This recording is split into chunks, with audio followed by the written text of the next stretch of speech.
So Wales take on Denmark tomorrow in the first knockout game of the Euros.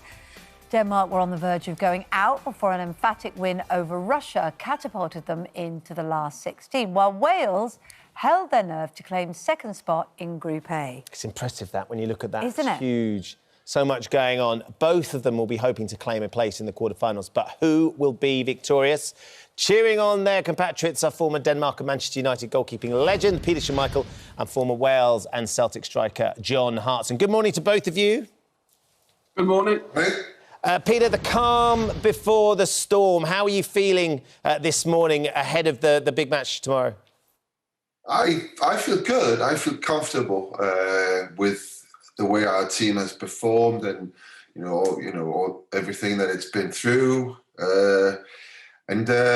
Obviously, of course, the performance against Russia was very, very good, very solid. So the team's in good shape. But Wales has done fantastically well, so I think it's going to be a tight affair. Have you spoken to Casper? How's the atmosphere in camp? Clearly, as you alluded to, it's been a really, really difficult, emotional journey for them all here. And I don't think there was anybody other than the Russian fans watching that match the other day not celebrating every single goal that went in. It was one of the most spine-tingling moments just watching all my friends celebrate the Danish goals as well. How are they all feeling about their journey going forward? Is it hard for them to leave behind what happened to Christian? I think that's always going to stay with them. I mean, they've seen, they've got images that's not going to go away. But the fact is that Christian, under the circumstances, is okay. He's been into camp. He's been there visiting them, and he said, go on and play. Make this important.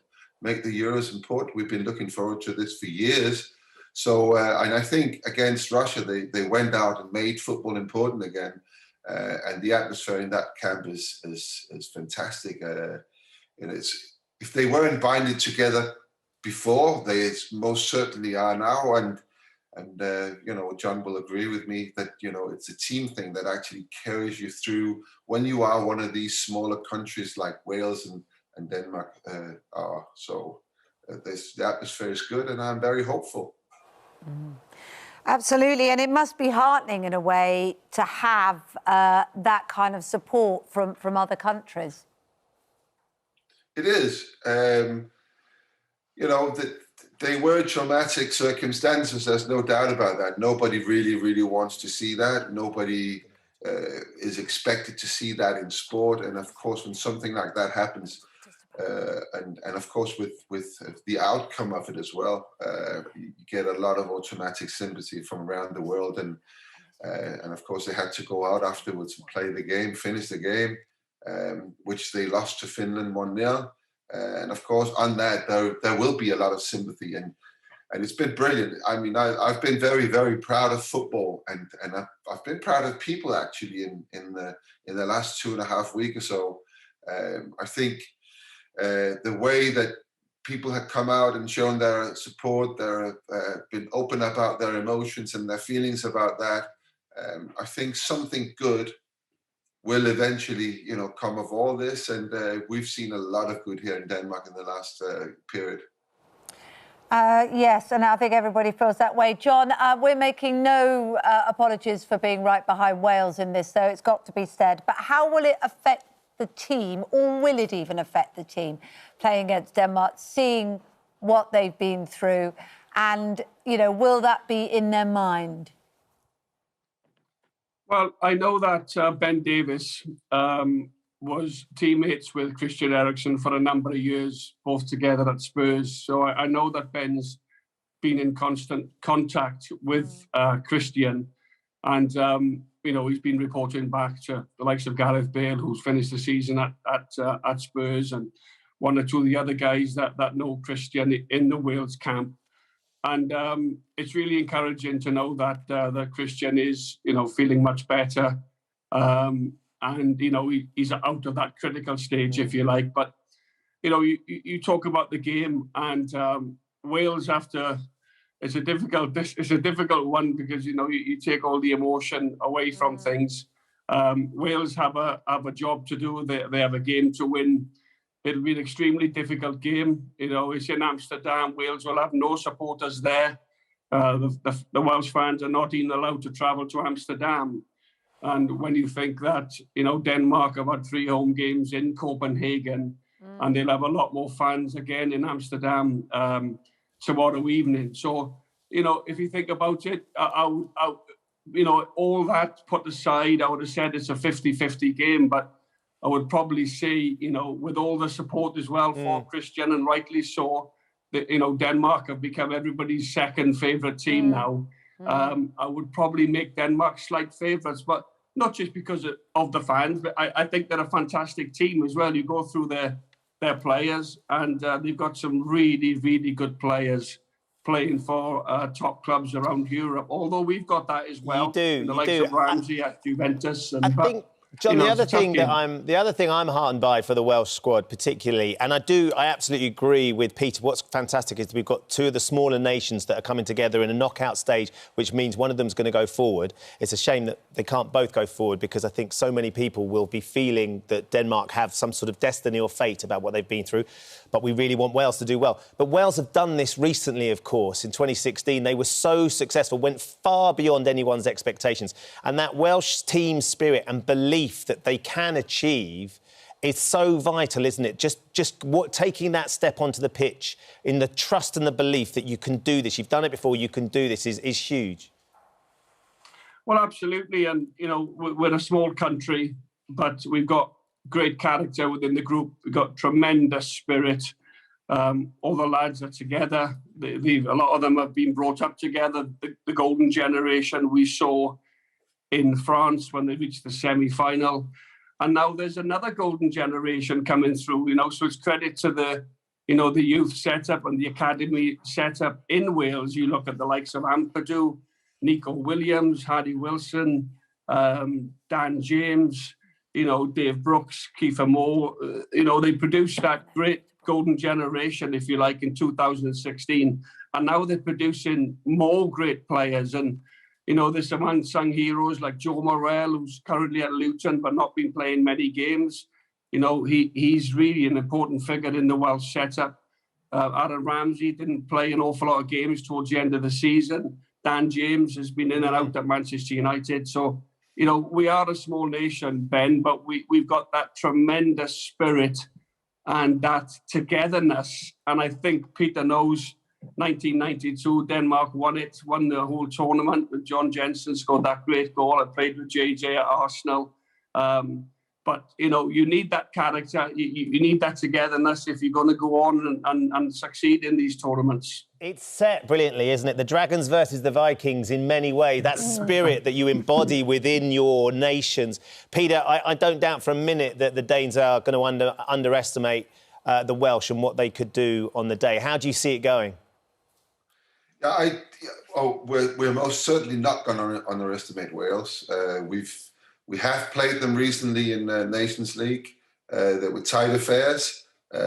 We have the comfort that we've beaten them twice, but it wasn't easy. And it's never easy to play any teams from the British Isles, never, ever. And, we've seen how well they've progressed in this tournament. We've seen someone like Gareth Bale having a really, really good tournament. When a player of that caliber plays well, it's very difficult to play against this team. And of course, the relationship between a Real Madrid player, him, and then a Juventus player, and Ramsey, we've seen that in the game against Switzerland. I think they created 3 or 4 chances that should have be given goal.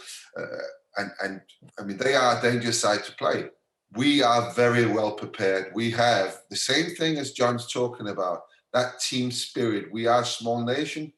We are a little bit further ahead in our development. When Wales came through so well in 2016, that idea of winning, it breeds more winning. Yeah. Players that are not in that squad will understand that even though that we play for Wales, we can still win. And you take that into the next generation. Well, and we are a couple of generations ahead. So we are very confident, but it's going to be difficult. OK, well, Peter, you could be forgiven for not knowing much Welsh, although maybe you do, because I know you're a very skilled linguist. But, John, how is your Welsh? I'm fluent in Welsh, Kate. It's my first language. That is very handy because as I said, we're unashamedly getting behind the home nations on this show for all our fondness for Denmark. And we're lucky to be joined by singer-songwriter Bronwyn Lewis now, who is urging the nation to get behind the team too by learning the Welsh national anthem, clocking up more than 50,000 online views with your handy sing-along video, haven't you? Yes. Thank you for having me on. I'm a passionate, fluent Welsh speaker and I perform in Welsh. And I just saw FA Wales's fantastic initiative to get young people and everyone throughout the nation learning the anthem. And of course, it's sung in Welsh, which can be difficult for some. But I taught it on TikTok, of all places, and people from all over the world have been enjoying it. It's a beautiful anthem. The words talk about our culture, our history. And yes, I'm just so glad of the response.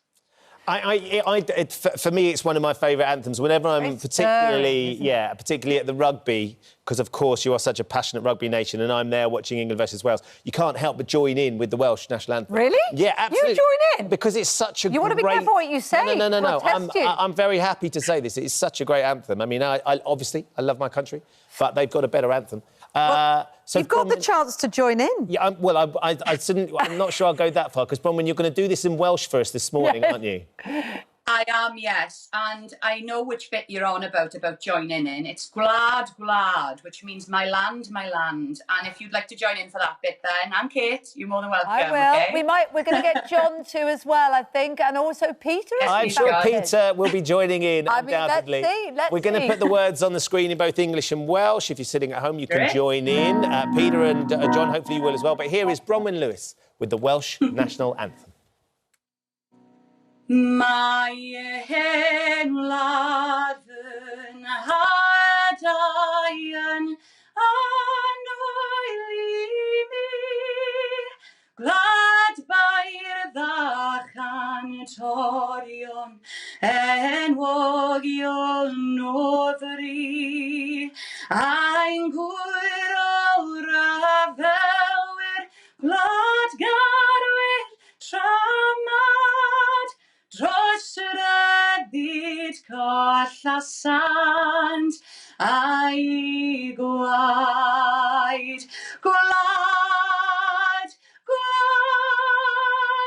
plaid olwy fi'n gwlad, tramor a fyr, i'r byd o bai, o'i bydded i'r heniaeth barhau. Come on, Cymru! Goosebumps all over. John, you were saying, weren't you, that you were worried about the number of fans that could spur the team. I think you've just got a few more right there, just from every nation. Absolutely. I think everybody loves the Welsh national anthem. It's full of spirit and character. And as Ben said, Ben loves to join in, and I think there's a lot of other people that love the Welsh national anthem. But all the anthems are good. I like the Scottish one, I like the Italian one, the French one. They're all fantastic, but I think the Welsh one's the best. So we're going to cross beautifully. We're going to cross to Peter, who's going to give us the Danish national anthem. Oh, Ben, that's not going to happen. Well, look, you will hear that tomorrow. We will hear it today. We'll hear it tomorrow, and I think undoubtedly. I think we have 5,000 fans out tomorrow. Yeah, so it's going to be rousing. It will be there. Rousing. And probably not as beautifully as Bronwyn did it. Bronwyn, that was absolutely wonderful. Thank you so much indeed. Beautiful, beautiful. Pleasure. Yeah, there you go. Good luck to both teams, of course. Peter, thank you for joining us. It's good to see you as ever. And John, hopefully we'll be celebrating post the end of the full-time whistle tomorrow. But I'm very excited for that.